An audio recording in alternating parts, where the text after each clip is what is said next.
All right, welcome to The Explainer. Today we're going to jump into this really short but, wow, powerful poem by W.B. Yeats.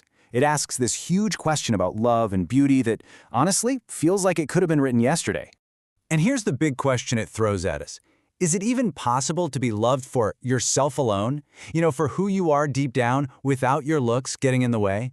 What's so cool about this poem is it doesn't just, ponder this. It actually turns it into a whole debate.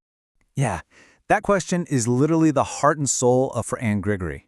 It's set up as this back-and-forth conversation, almost like a little play, between a guy and this young woman, Anne, and they're talking all about what love really is. Okay, so let's set the scene. Act 1. The whole thing kicks off with the man's side of the argument, and let me tell you, it's a pretty bleak take on love.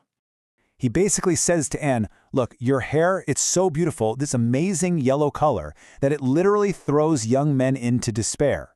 And not despair like, oh, I can't have her, but a different kind. It's because they know they'll never be able to love her for her true self. Her hair is just too much of a distraction.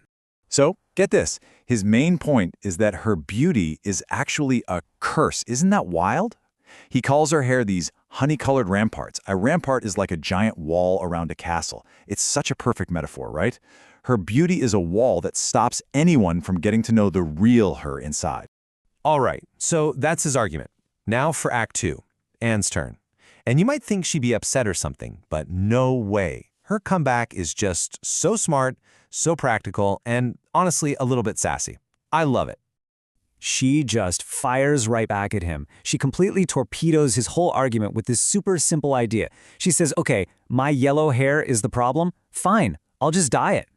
And this just perfectly shows what she's really after, right? She wants to be loved for who she is, not just what she looks like. She's basically saying, hey, my hair color isn't my identity. If she changes it, she can weed out all the shallow guys and maybe, just maybe, find someone who actually loves her. So, where does this all land? Who wins the argument? Well, we get to Act 3, and the man gets the last word. But he does something interesting.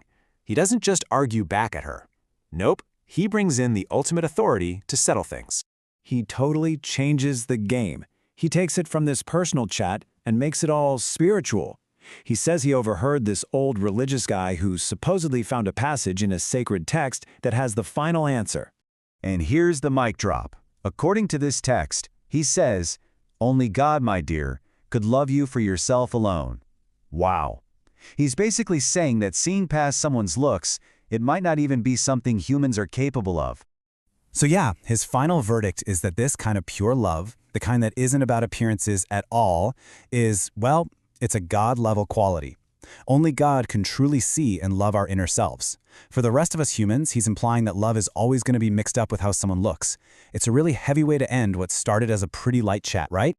Okay, so we've walked through the whole conversation, the point and counterpoint. Now let's kind of zoom out a bit. What's the bigger idea here? Well, it all boils down to that classic battle, outer beauty versus inner beauty.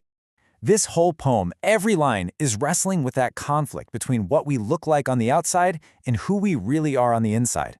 It's basically asking, what's the real beauty? And can we as people ever truly get past what we see with our eyes? And to really get to the heart of it, let's go back to that one really important word he uses in the beginning. Ramparts. Remember that? A rampart is basically one of those huge, thick, defensive walls you'd see around an old fort or a castle. So Yeats is comparing her gorgeous hair to these giant fortress walls. And that's the central irony of the whole poem, isn't it?